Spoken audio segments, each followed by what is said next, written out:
in the morning. And Ken, good morning to you. Good morning. We have so much to discuss here today.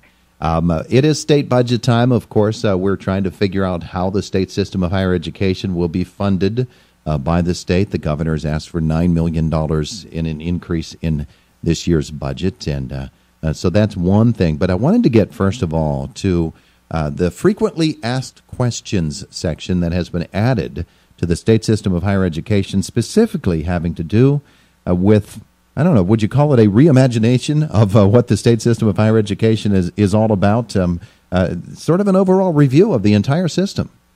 Yeah, I think that's probably a good way to put it. I think it's time. I think we all think it's time for the system's been around now for about 35 years. We've been going through some very serious financial struggles, if you will. Enrollment declines in much of the system. So we're going to be taking a very thorough look, top to bottom, every university, the Office of the Chancellor, with an eye that we need to make some significant changes if this university system and our universities are going to be able to continue to offer high-quality, affordable education to our students. And what we hear coming from all kinds of folks who are involved and people who are looking at the situation is it can run anywhere from combining universities to closing universities to just reimagining the missions of the universities. Those conversations all have to be a part of this, don't they?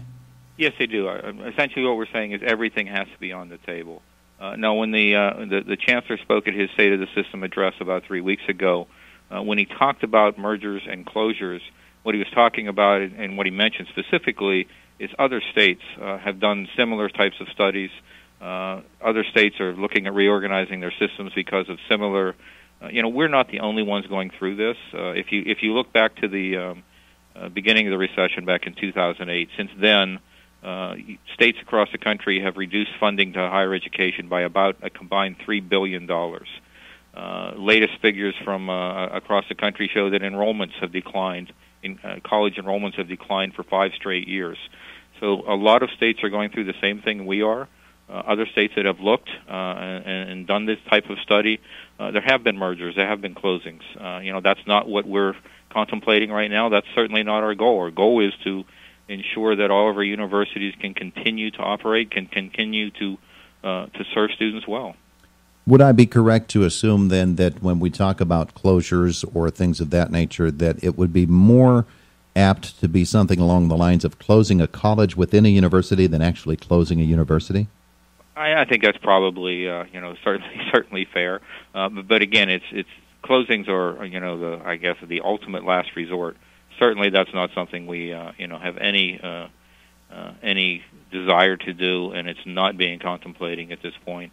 That's something that would require legislative approval, involving the legislative process. We don't even know that this study will recommend anything that dramatic.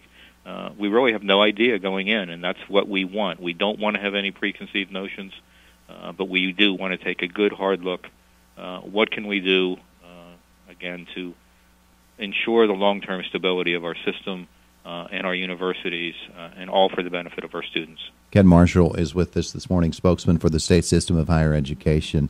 I mentioned the frequently asked question section. Tell me about the design of that and how you're able to update as more questions come in.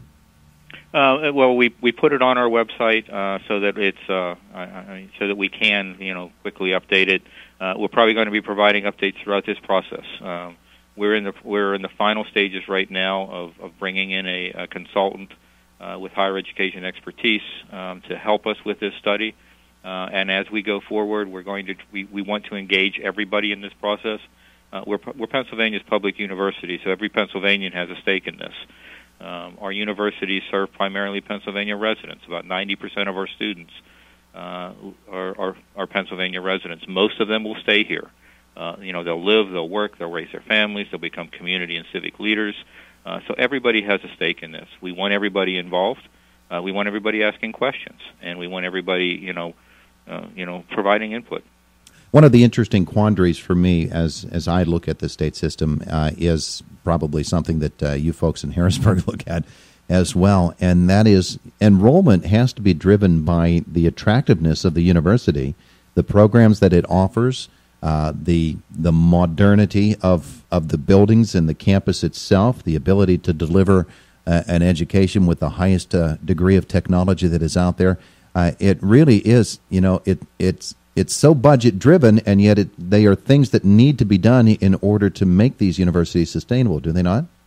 Yes, they do. I mean, students don't want to come to universities if they aren't attractive, if they don't have places that they can feel comfortable living in, that frankly that their parents feel comfortable dropping their sons and daughters off in. I know my daughter attended IUP. When she started IUP, it was the year one of the new residence halls opened. That was very attractive to her. I know my wife and I felt very comfortable leaving her there. Of course, my wife and I are both IUP alums, so that helped as well. But certainly, they need to have offered programs that interest not only interest students, but that that the student and the parent knows that when they graduate, there's going to be jobs out there. So we're always looking at revising our curriculum or our academic programs. That's going to be a big part of this study as well. We engaged with Georgetown University a couple of years ago. Did some very serious, in-depth studies on the workforce. It's called the gap analysis, looking at what types of skill sets employers in Pennsylvania are going to want into the future, and then comparing that with the academic programs that our universities offer. It's important that we line those up, that we make sure that we're offering the right programs, the programs that are going to lead to good jobs, and we need to have, as you mentioned, campuses that are both attractive and that are technologically up to date, so that the students can have the highest learning potential, and that they, again, you have to feel comfortable in an environment if you're going to be there for 4 years, or it's going to be difficult to learn and to develop as you're there. I don't know how much pushback you've received. You can tell me about redesigning programs in order to meet the market demand out there. Has there been resistance to that at all? There's been some resistance because a lot of folks, some people will make the argument, you don't go to college to learn a skill. That's what a trade school is for. No, that's not what we're trying to do. We're going to always have the well-rounded, the general education requirements. It is important that students not just learn a skill, but also learn the other important things. How to communicate, how to work with others. All the things that you get in that broad liberal arts education. So we're not trying to change from that, but we are trying to make sure that the major focus, I guess what students can again, get their major in are fields that are going to be, students are going to be employable. I know as a parent, when I sent my daughter off to college, when I sent my son off to college, ultimately I wanted to make sure that when they graduated, they were going to be able to have successful careers. That is a major part, but so is everything else you get from the college experience. Kenn Marshall is our guest this morning, spokesman for the state system of higher education. We're talking about the state system's effort to reevaluate itself, how it operates, and then within each university climate, how each university is able to work with the state system. When we talk about that, Kenn, how much input will each of the universities have? Say the state system says we're going to change this procedurally all the way across the system. Will a university have an opportunity to, I'm sure it'll have an opportunity to weigh in, but talk about their input into those sorts of solutions. Our universities are ultimately going to be responsible for whatever happens. We have several universities that basically have already started this process on their own. Edinburgh University, California University, Clarion University, they've already talked about what they need to be in the future, where they need to go. So their input is vital, and ultimately they're the ones that are going to carry out whatever is determined. We've been working together for years, making sure, when new programs are developed, it's important that we don't have, unnecessary duplication. We don't need 14 programs in a particular area. Maybe we only need 1 or 2. Our universities and the system have been working along those lines for some time. I mentioned the workforce study we had done with Georgetown. That's going to help that process. But ultimately, it is our universities that matter the most, and well, actually, obviously, it's our students that matter the most. But it's our universities who have to work to serve them and who deliver the product, if you will. Kenn Marshall with us here this morning, the closing moments of our time with him as we look at a timeline for, I don't know that there can be a timeline for saying when everything is done, because that process, I assume, is never going to end, that evaluation process. But what are some of the markers that we look for down the road for action on a plan such as this? Sure. I said we're in the final stages of bringing in the consultant. That consultant is going to work with us. They're going to hit the ground running, we hope. We want to gather a lot of information. We want to start that this semester so that while the students, the faculty, the staff are on campus this spring, that we can begin to gather input, continue that process through the summer with the goal of having some recommendations made by the end of summer, some of which we might be able to implement, some of the change we might be able to implement almost immediately in the next academic year. Other recommendations obviously may take longer if it involves, if anything that we come up with involves legislative action. Obviously, we start on that process as soon as we can.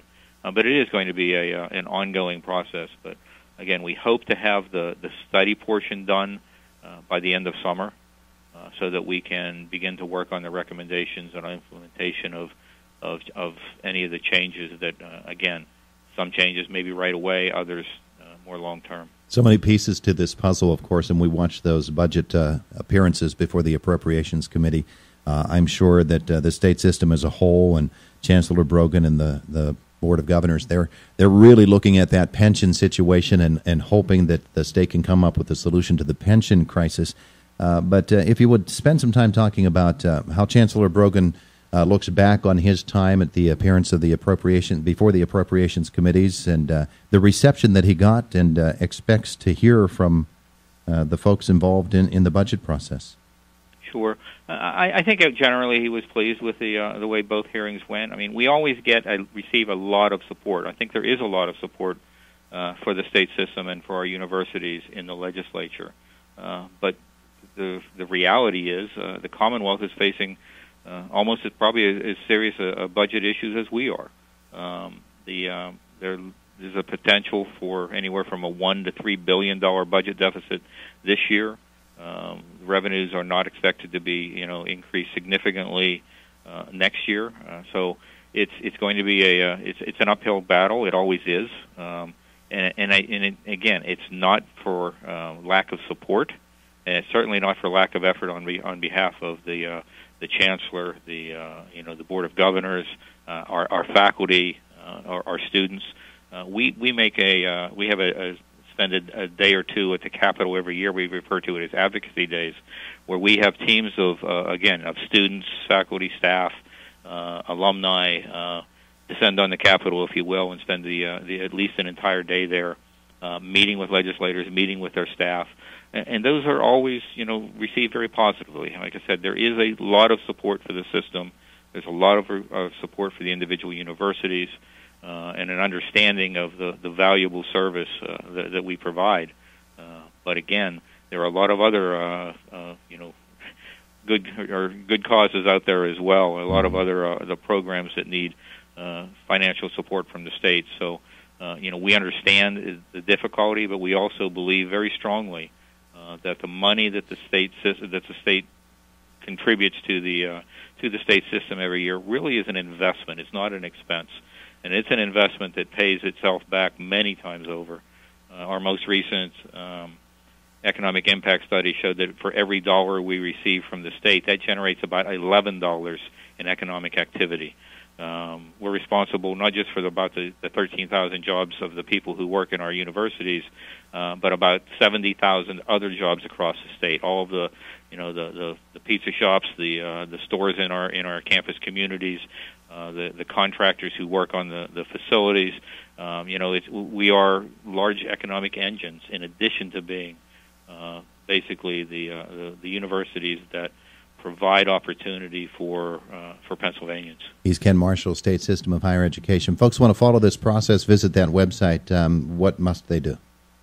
Our website it's real simple. It's passshe.edu, and that's pashe.edu. And if you go there, there's all kinds of information about the state system. We'll continue to have updates on the strategic view as we go forward.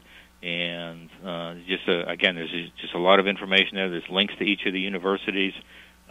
If you're exploring if you're a student or a parent and you're exploring educational opportunity, you can go there, and you can go out to any one of our 14 universities and learn about them as well through that portal. Kenn, thanks so much. Thank you. It's Indiana in the Morning.